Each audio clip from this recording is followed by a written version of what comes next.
Hola, muy buenas tardes para todas y para todos. Bienvenidos una vez más a Saberes para la Escena. En la tarde de hoy tendremos nuestra sesión de saberes de audio en estudio a cargo del profesor John García. Maestro, bienvenido. Hola a todos, mucho gusto, mi nombre es John Alexander García, soy productor musical y de audio. Quiero agradecer enormemente a este maravilloso proyecto Saberes para la Escena por haberme brindado la oportunidad y agradecer a cada uno de los asistentes que ha participado en los talleres y en los laboratorios que hemos brindado. Hoy vamos a hacer un pequeño recorderis ya en la práctica de lo que es el audio netamente en estudio. Profe, muchísimas gracias, qué interesante está todo esto, pero ven, cuéntanos un poquito más sobre la historia y la evolución del tema del sonido y de cómo empezó el ser humano a grabar ese tema de los audios, porque pues a nosotras y a nosotras en Ciudad Bolívar nos interesa un poco conocer cuál fue el proceso histórico para entender en qué momento estamos, ¿vale? Profe, cuéntanos un poquito más. Bueno, como ya hemos visto en los talleres y en los laboratorios de sonido en vivo, el objetivo es amplificar la señal de audio para el público. En este caso, en el audio para estudio, lo que queremos lograr es que el audio quede grabado. ¿Cómo funcionaba esto? Bueno, vamos a hacer una pequeña reseña histórica de cómo empezó la grabación del audio. En 1870 aproximadamente se inventó el primer dispositivo que era capaz de capturar y de reproducir el sonido que ya se había grabado. El fonógrafo fue inventado por Thomas Alva Edison y era un dispositivo que se encargaba de recolectar las vibraciones del espacio y las grababa en un pequeño cilindro de material blando que era capaz de reproducir nuevamente el sonido más adelante. Este aparato se fue volviendo un poquito más sofisticado hasta hacer un aparato de uso hogareño. El aparato se conocía como gramófono y era un aparato que la gente podía adquirir para poder tener espacios de entretenimiento. El problema de estos aparatos era que no tenía una larga duración de grabación, entonces era un aparato muy costoso y que ofrecía pocos segundos de diversión. Conforme avanzó el tiempo se inventó un dispositivo llamado LP, que era un disco un poco más grande que podía grabar en surcos el audio y ser reproducido con mucho más duración. De ahí el nombre a long play o dispositivo de larga reproducción. Es este aparato, es este disco. Ahí se grababan mediante surcos los registros auditivos y podían ser reproducidos mediante un tocadiscos. Más adelante, con el avance de la tecnología, llegamos a la cinta magnética, que era un principio de grabación magnética, y ahí es donde el sonido empezó a transitar hacia lo eléctrico. Mediante pulsos eléctricos que nos daba un micrófono, ya podíamos grabar mediante una bobina en un material que tenía óxido de hierro. Ese óxido de hierro quedaba impreso y podíamos reproducir nuevamente el sonido en aparatos como parlantes o caseteras. Uno de los problemas que tenían estos sistemas es que la cinta se desgastaba y el almacenaje del audio no era permanente, puesto que la cinta se podía dañar. Ya con la aparición del computador se empezó a digitalizar el audio. Ya habíamos hablado en los laboratorios un poco de qué era la digitalización del audio, y estos compact discs se encargaban de almacenar el audio de una manera más perdurable. Estos dispositivos fueron inventados hacia el 70 por Philips y por Sony.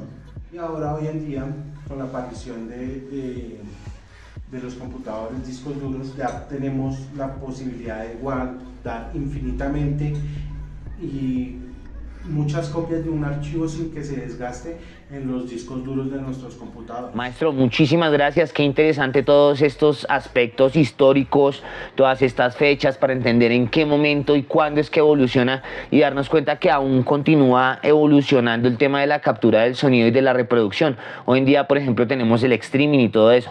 Entonces, profe, un poquito más ahondando en el tema, quisiera que nos explicara un poco cómo se captura, cómo se digitaliza, cómo se cogen esos audios.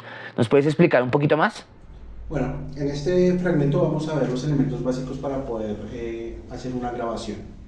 Tenemos como primer elemento el micrófono, que es el que se encarga de llevar la señal eléctrica hacia la interfaz de audio.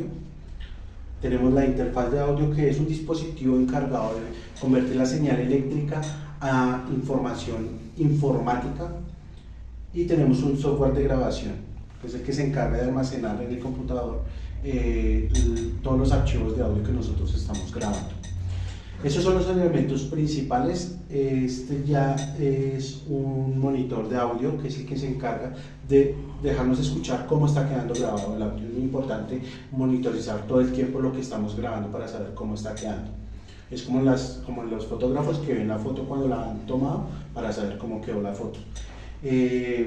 También hay que tener en cuenta el espacio donde estemos grabando, porque es muy importante no tener problemas de acústica, porque esos problemas de acústica también van a quedar grabados en el archivo de audio final. Entonces estos son los elementos como más importantes para poder hacer una grabación de audio. Profe, muchísimas gracias por explicarnos un poquito sobre el tema de digitalizar, de capturar, de grabar, de poder trabajar, de poderle cambiar, de poderlo modificar. Muchísimas gracias. Cuéntanos un poquito más de qué es eso de la digitalización, profe. Bueno, ya habiendo pasado por la reseña histórica, nos dimos cuenta de cómo se era el proceso de grabación. El proceso de grabación en la era digital es un poco diferente, puesto que lleva informática. Bien sabemos que los computadores solamente pueden reconocer el lenguaje en ceros y unos, y de esta forma fue que se dio solución también a la grabación del audio en ceros y unos.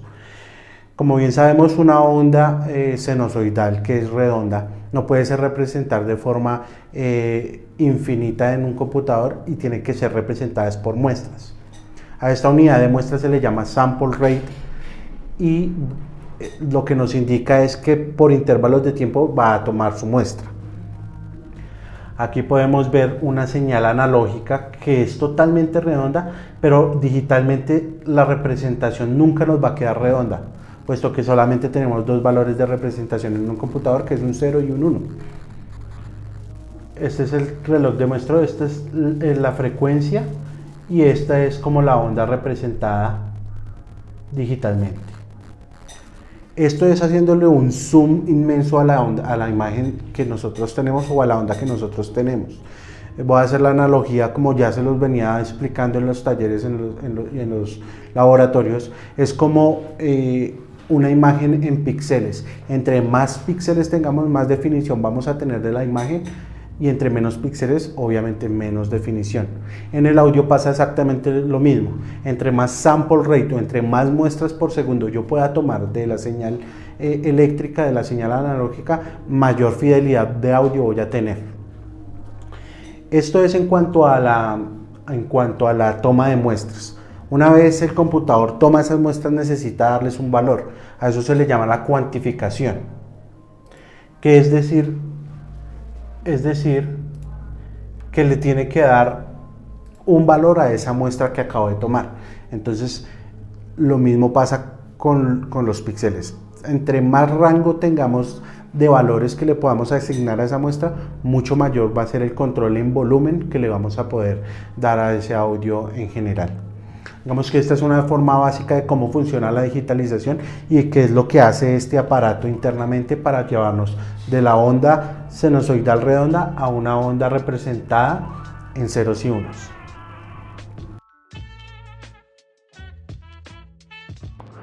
Profe, muchísimas gracias. Qué interesante todo esto de la digitalización para poder coger un audio y poderlo pasar al computador y poderlo modificar. Ven, pero a mí me surge una pregunta bien importante, y es que si han habido tantas empresas y tantos desarrolladores diferentes, existen también diferentes formas de pasar la información.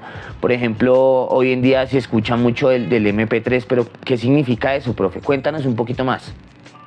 Bueno, vamos a hablar un poco de los formatos. Así como en cualquier tipo de archivo, los formatos están destinados para algún uso en específico. Es decir, Word trabaja con únicamente archivos de texto. En el caso del audio tenemos varios formatos, pero no todos son muy utilizados. Tenemos muchos, puesto que las empresas han tratado de inventar el mejor, pero muy pocas han logrado llevarse el título del mejor formato. Entonces, los más conocidos son el WAV, es un formato de audio de cero compresión creado por Microsoft. Es un formato que no nos da ningún tipo de pérdida en el audio, es decir, lo que grabamos es exactamente lo que queda plasmado en este tipo de archivo. ¿Qué pasa con este tipo de archivo? Que los archivos son un poco pesados, puesto que lo que estamos grabando es suficiente información. Tenemos el formato de archivo AIF, que es muy similar al WAV, lo único que cambia es el fabricante o el desarrollador del formato, que en este caso es Apple, pero son dos formatos con los que se pueden trabajar. El tercer formato es el MP3. Este formato es el más común y el más utilizado por la gente, puesto que es un formato de audio de compresión, que quiere decir, él va a guardar elementos importantes y va a dejar a un lado elementos no tan importantes y que no son perceptibles por el oído humano. Es decir, el archivo optimiza el espacio del formato para hacer que no pese tanto. En comparación con un WAV a un MP3, si nosotros tenemos una canción promedio de 3 minutos y medio, el formato WAV nos guarda alrededor de 60 megas de información. El formato MP3 nos guarda alrededor de 6 a 7 megas. Entonces la diferencia en cuanto a espacio es muy alta. Muchísimas gracias, profe John. La digitalización es muy importante ya, como podemos ver, porque nos permite capturar, trabajar, manipular, de pronto decorar, cortar, pegar, ampliar, poner lento, hacer una voz rápida, de diferentes maneras. Entonces nos permite esta digitalización poder realizar diferentes recursos. A mí se me ocurre, por ejemplo, que las personas de circo pueden desarrollar la construcción de sus pistas, de sus rims, para poder desarrollar su quehacer cirquero. De la misma forma, los teatreros, por ejemplo, pueden hacer efectos sonoros de voces en off, de truenos, de relámpagos así creados. Las personas de danza de la localidad podrían construir sus revistas a partir de cortar y pegar diferentes canciones para que después las puedan representar en el tema de lo dancístico y de lo bailado. Y se me ocurre también que las personas de metal, de rock, las personas andinos, todos los que tienen emprendimientos con temas de música, pueden grabar sus canciones. Es más, las personas que no tienen nada que ver con lo artístico, pero que, por ejemplo, están desarrollando ferias gastronómicas, que están desarrollando todo el tema de moda, todo el tema de trabajo comunitario y de eventos públicos, pueden desarrollar la construcción de sus plataformas de publicidad, de sus jingles, pueden construir sus propagandas para invitar a las personas y construir audios que puedan ser decorados con música de fondo, de pronto con ecos, con diferentes cosas que de pronto les puedan ayudar. ¿Listo? Entonces, pues esa es como la intención de poder enseñar este sistema, y es lo que vamos a ver a continuación. Profe. Bueno, ahora vamos a hablar de uno de los elementos también más importantes de la grabación en un estudio, es el DAW. DAW es de AW, que en sus siglas significan Digital Audio Workstation o estación de trabajo de audio digital. El software es muy imprescindible para el trabajo de edición de audio, para poder manipular el audio que ya hemos grabado, reproducido, cortarlo, pegarlo, incrustarle efectos, poderlo modificar. En el mercado existen amplias cantidades de marcas y de fabricantes que hacen DAW. Esto no quiere decir que ninguno sea mejor que el otro, porque al hablar de audio digital, el archivo de audio siempre va a ser el mismo. Es decir, no quiere decir que Pro Tools sea mejor que FL en cuanto a la calidad de audio, porque estamos hablando netamente de audio digital. El archivo siempre es el mismo. La diferencia entre estos softwares es la comodidad con la que el usuario se siente. Ninguna va a cambiar la calidad del audio en ningún momento, pero es más que todo un cambio de interfaces. Entonces es con la que más te sientas cómodo, con la que más te familiarices o te sientas más organizado para trabajar. En este caso tenemos un DAW que se llama Waveform Audio, es completamente gratuito. ¿Y qué podemos hacer en estos programas? Pues podemos tener áreas de edición, entonces podemos cortar el audio, podemos moverlo en la línea de tiempo, podemos incrustarle efectos, podemos ya tener un lienzo grande de creatividad en lo que podemos trabajar con audio. Entonces dices, profe, que el DAW es el Digital Audio Workstation, o que se traduce también como estación de trabajo de audio digital. Esto pues, ¿qué traduce? Pues son todas las plataformas, los programas, los que vamos a descargar. Yo les voy a dejar entonces en el Classroom, les voy a dejar dos que conozco que me parecen muy buenos, pero les voy a dejar especialmente con el que trabaja escena de impacto, que es un DAW que se puede trabajar desde el celular, que es muy muy bueno, que se llama BandLab. Entonces les voy a dejar ese link y les voy a dejar otros recomendados para que ustedes puedan descargar un DAW y poderlo trabajar desde sus móviles, ¿vale? Entonces, profe, cuéntanos qué más queda, porque estoy muy emocionado, he visto como diferentes ejercicios. Ahora me gustaría que nos fuéramos a la práctica. ¿Vamos o qué? Bueno, ahora vamos a hacer un pequeño ejercicio de cómo funciona la grabación en estudio. Para eso está acá tras bambalinas mi amigo Luchito. Él va a ser el locutor de esta sesión y vamos a empezar desde cero. Vamos a abrir el programa, vamos a configurarlo con lo que ya vimos antes, que es el sample rate, que sería la resolución de nuestro audio, y vamos a ir paso a paso haciendo los pasos para poder hacer la grabación. Bueno, como les decía, tenemos acá nuestro DAW, que en este caso es Waveform, que ya saben está de manera gratuita en la misma página de ellos. Vamos a crear un nuevo proyecto. Lo que primero que vamos a hacer es nombrar, obviamente. Lo vamos a nombrar como ejercicio de locución. Ya vamos a ver. Acá anteriormente habíamos visto que la frecuencia de nuestro el sample rate está en 48 Hz. Entonces quiere decir que está en una buena resolución de grabación. Creamos el proyecto y nos manda al programa. El programa es, a pesar de que tiene muchas cosas, no es tan difícil de entender. Lo ideal es que se familiaricen con él, que lo estudien, y es parecido a como la manipulación de la consola análoga que ya vimos en las clases anteriores. Esto es una mesa de mezcla. Al programa le tiene que entrar una señal, entonces vamos a asignarle la señal del micrófono que ya Luchito tiene, y nos damos cuenta acá que ya están entrando esa señal. Luchito, por favor, me lo oculta. 1, 2, 3, 4. Vamos a empezar a grabar. Para grabar hay que armar el canal de grabación y este es el botón de rec. Entonces vamos a empezar a grabar. Saberes para la escena. Alcanzando la sostenibilidad de las instancias culturales de Ciudad Bolívar. Bien, ya paramos. Para poder escuchar, solamente tenemos que reproducir nuevamente el audio. Saberes para la escena. Alcanzando la sostenibilidad de las instancias culturales de Ciudad Bolívar. Entonces, esta área de acá, que es nuestra línea de tiempo, es lo que nos da la duración de la pista, donde lo podemos mover. Si no queremos que el audio suene inmediatamente, nosotros damos play, podemos correrlo hacia la derecha. Es decir, nosotros podemos en otro canal de pista introducir una canción, esperar que la canción dure un poco y ahí sí arrancaría la voz. Vamos a buscar por acá una cancioncita, algo para poner ahí, que puede ser un popcito, y la vamos a arrastrar. Hacer copia, y acá ya tenemos nuestra canción. Los parámetros de edición son los mismos siempre para todo, ¿no? Entonces podemos cortar, pegar, copiar.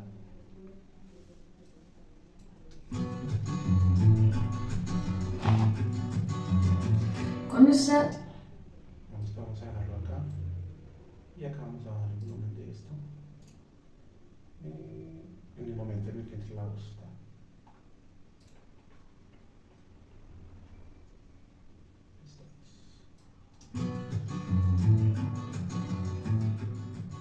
Saberes para la escena. Alcanzando la sostenibilidad de las instancias culturales de Ciudad Bolívar.